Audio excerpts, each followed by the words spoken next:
तो आज की क्लास के अंदर हम सीखने जा रहे हैं रिसीट्स एंड पेमेंट ट्रांजैक्शंस को हम अपने बुक्स ऑफ अकाउंट्स में, मतलब उनकी जर्नल एंट्री हम कैसे करेंगे। तो ये हमारी रिसीट साइड है, पैसा आने की, ठीक है। और यहाँ पर हम अभी रिसीट के बारे में बात करेंगे पहले, ठीक है। और ये हमारा है पेमेंट पोर्शन। यहाँ जब हम किसी को पैसा देंगे उसकी एंट्रीज के बारे में बात करेंगे। देखिए, जब पैसा आता है तो पहली चीज, पैसा कैसे आता है? Cash received. आपके पास कैश रिसीव होता है। जब कैश रिसीव होता है तो step number 1, step number 2, step number 3। जब कैश रिसीव होता है तो इफेक्ट कहां आते हैं? कैश इंक्रीज होता है, और जो गिवर है,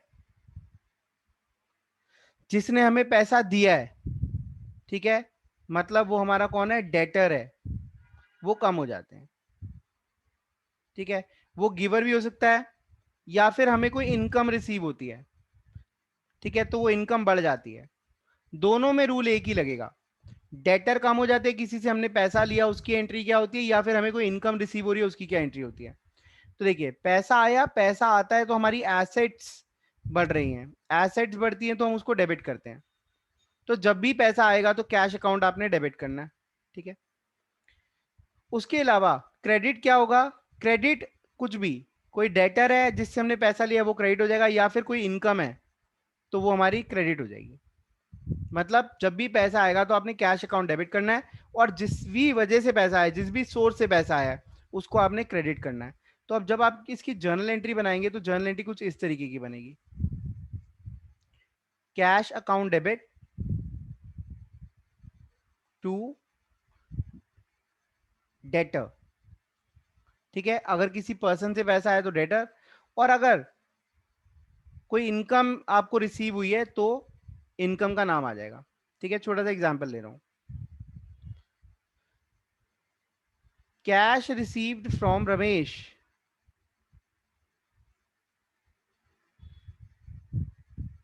रमेश ₹10,000। तो इसकी जब आप जर्नल एंट्री करेंगे तो इसकी जर्नल एंट्री क्या होगी? कैश अकाउंट डेबिट 10,000, और पैसा किससे आया? रमेश से आया, तो टू रमेश 10,000, ठीक है।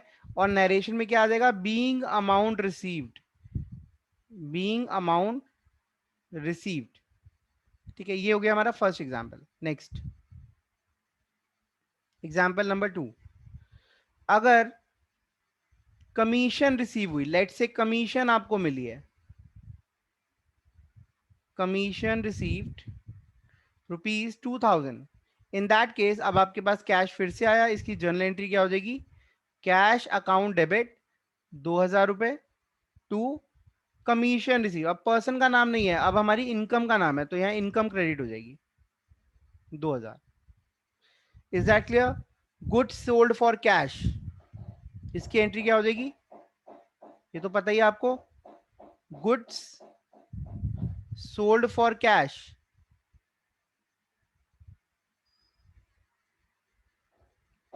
10,000, ठीक है। इसकी एंट्री क्या होगी? Cash cash account debit.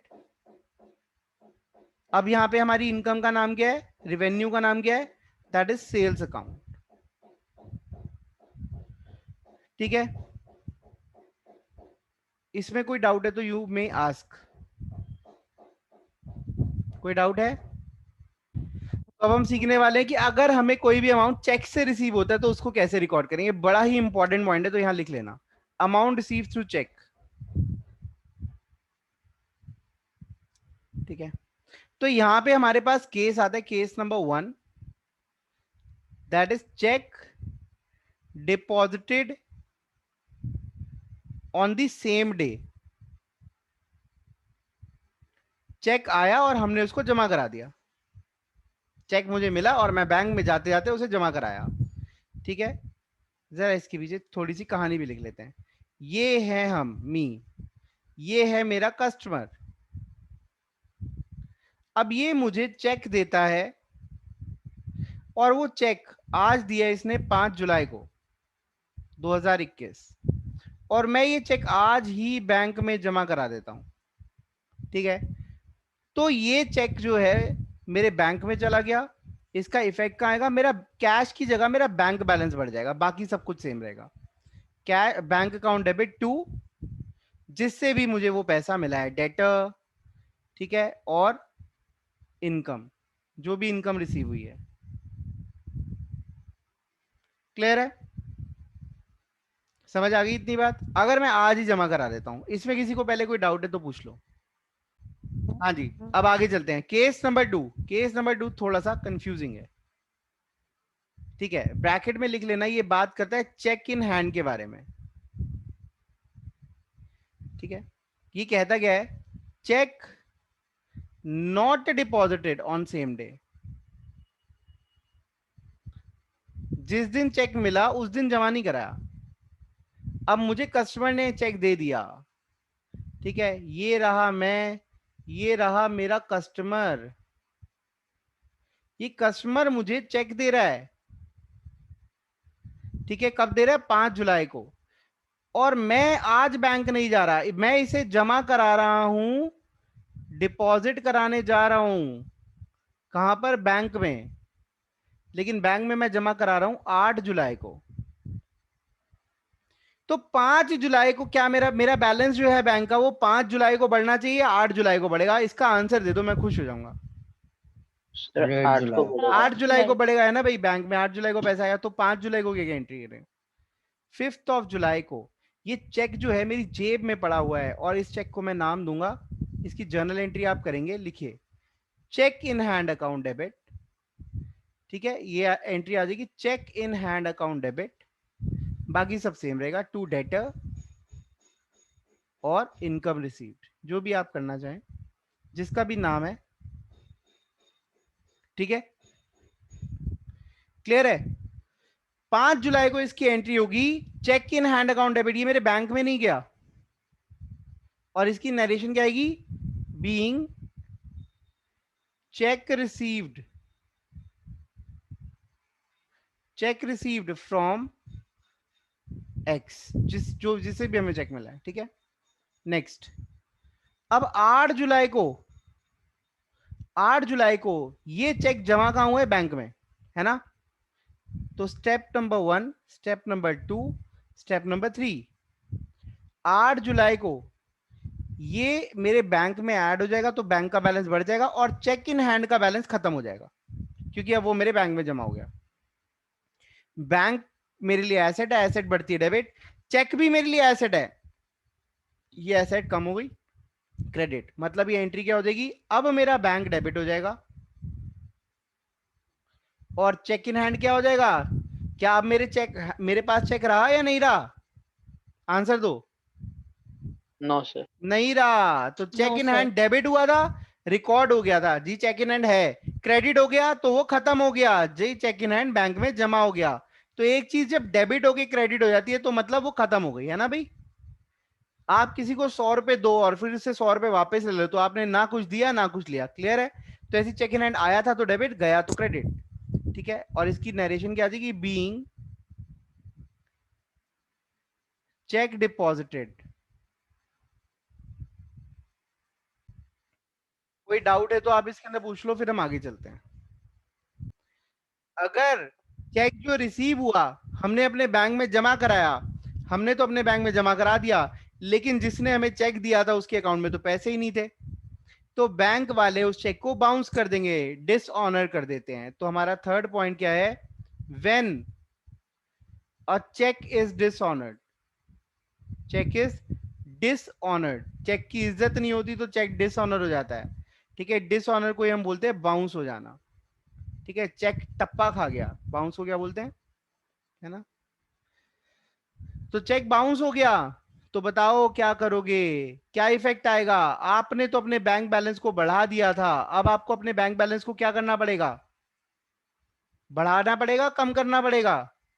आप अपने बैंक कम बैलेंस करना को कम करोगे, करना। आप अपनी एसेट्स को कम करोगे, आप कहोगे भाई पैसा तो आया नहीं, ठीक है।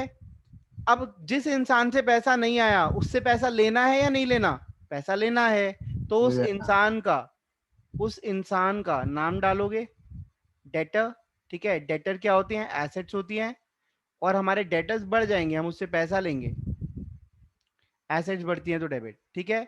तो यहां नाम आ जाएगा डेटर्स अकाउंट डेबिट,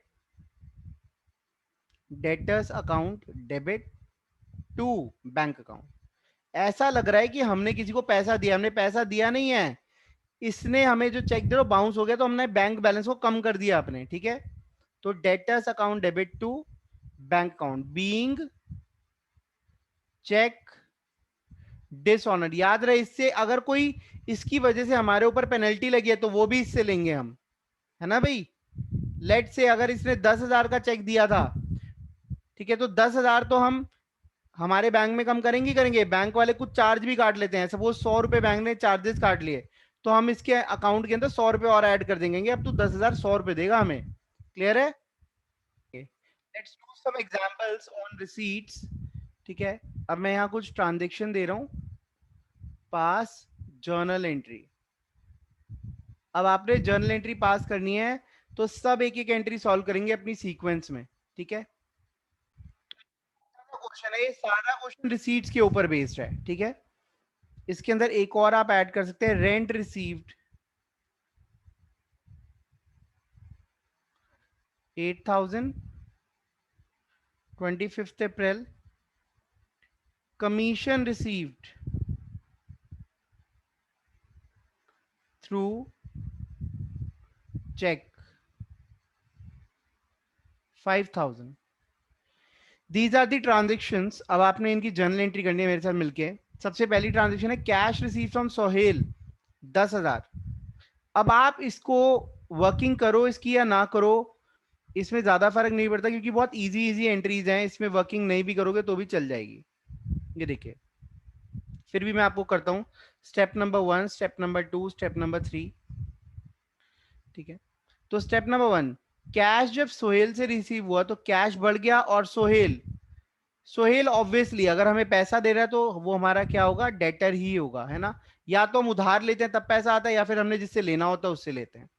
तो एक तरफ एसेट बढ़ गई और एक तरफ डेटर्स नाम की एसेट जो है वो कम हो गई।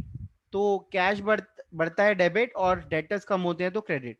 एंट्री विल बी क्या हो जाएगी, The cash cash account account debit debit to Sohail account. Sohail account credit. Sohail, ठीक है। कितना अमाउंट था, 10,000। अब आपने बाकी की ट्रांजेक्शन्स करनी है विद नरेशन, मुझे अपने बताना है,